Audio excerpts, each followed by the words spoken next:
everyone, I'm Lady T506. Welcome to my channel. Today I'm going to be reviewing Love and Hip Hop New York Season 5 Reunion Part 1 and 2. We're going to start off with Part 1. Erica, she decides that she will not be joining the rest of the cast and that she will be doing her own private, interview or session with Mona Scott Young because it is beneath her to be with the other cast members. Like, really, Erica, that is beneath you. She feels that will be, taking her back to the old her. And she is all about moving forward. And she also lets us know that don't believe all those crocodile tears that Sin is showing y'all. She is trying to play the victim to make me look bad. And all the while, when she was getting on me, talking about me, I was cheating and kissing random and different people. She had a man the whole time. So don't let them crocodile tears fool y'all. Sin ain't perfect herself. And Sin is like, well, Erica used me as a storyline because after her and Rich broke up, what was Erica gonna do? Erica, she couldn't just randomly just fighting everybody all the time. That was her getting cut off the show. So what does Erica do? She gets this cute little girl to be her girlfriend, so she can be that person on Love and Hip Hop, I guess. And she used her, and they did show Sin's new boyfriend. I think his name is Ray. She's like, they were friends at first, and then they became boyfriend and girlfriend. Let Erica tell it that is the same dude that was at Sin's birthday party, and possibly that same dude that her friend said he saw Sin in her truck with. Yeah. Then we got this whole big argument about where did Little Mendeecees live at when Mendeecees was in jail. Mendeecees like, no, Little Mendeecees stayed with, Yandy, Little Mendeecees' mama, and they're like, no, Little Mendeecees stayed with Maze back and forth. How long who done had Little Mendeecees since he was, growing up. Some say I done had him damn near all his life. He walked in my house, Little Mendeecees said Little Mendeecees' mama was like, no, we done had him about the time. I'm not a bad mama, so don't sit here and make it seem like that. So yeah. That's what happened with Mendeecees and Little Mendeecees and Yandy's mother-in-law, Little Mendeecees' mama and grandma. So that was a mouthful.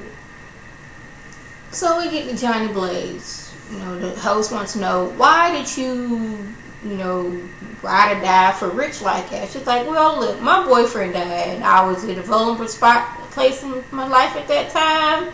Rich was there, Rich come for me, and I fell for him. And if I'm going to apologize to anybody here on stage, I'll apologize to Paris because, girl, I was wrong. I will apologize for you, but I will not apologize to the Grinch who stole Christmas over there, which is Diamond.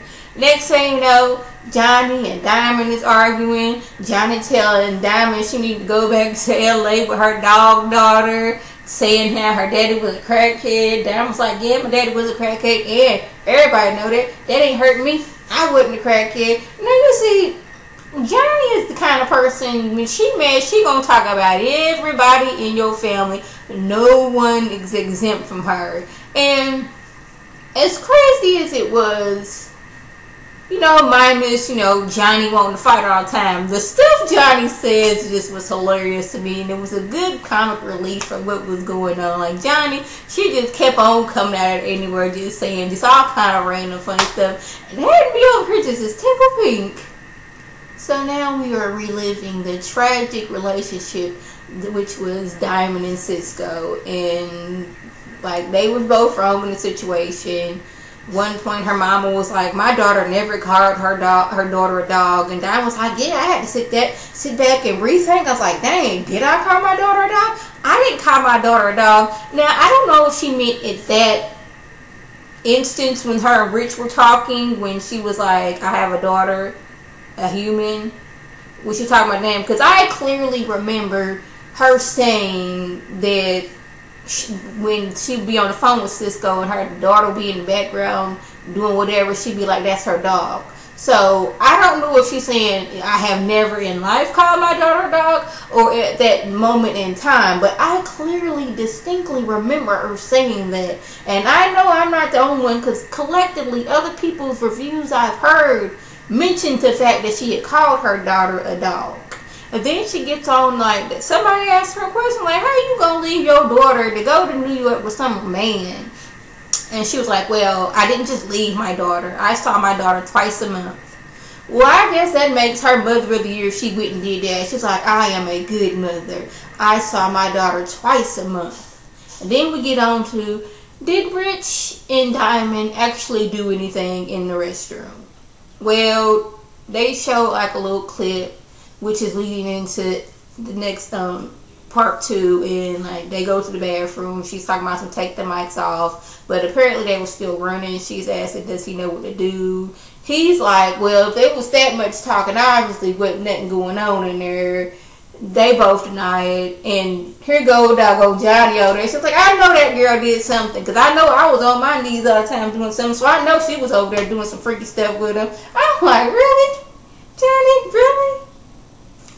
So now we're at Love and Hip Hop New York Season 5 Reunion Part 2. So now it's Diamond, her explanation why she fell so hard for Rich. She was vulnerable.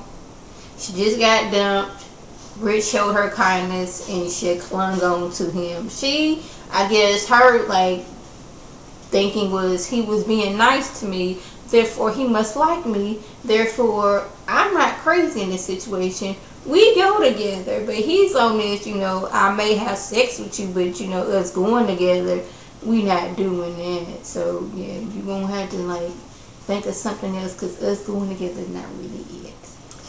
So Amina says she would love to be with Peter again, but she know he won't change, so she's not gonna put herself through that. Then they brought her I don't know if it's her current manager now, but her ex-manager, which was her ex-fiance, and Peter's like, well, why'd y'all break up? And dude was like, I cheated. Peter's like, oh, so you cheated? And dude was like, yeah, but my thing is, I was 20, I was young. We had no business getting together and, trying to get married. Yes, it was wrong that I cheated on her, but I was 20.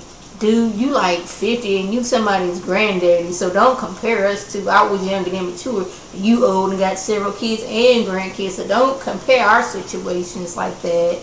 But the thing is, his thing is, I messed up and she was able to forgive me because I wasn't always dogging her out. I wasn't taking my ex on vacations and whatnot, trying to get back with her. You feel me?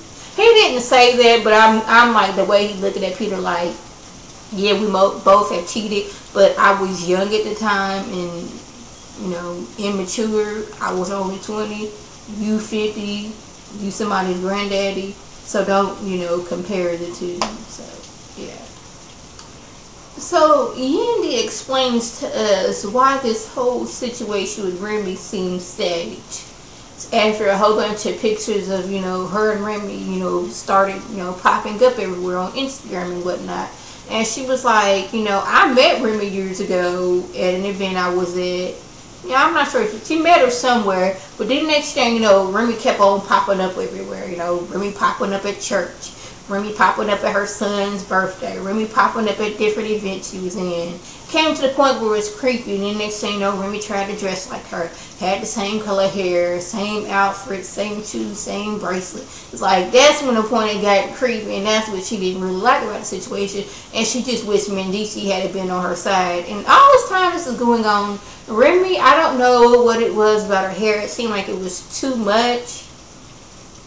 And it was it was bothering me. And it just bothered me. I was just sitting there looking at is something wrong with the hair? It is irking my nerves. I wish she wouldn't have made that choice.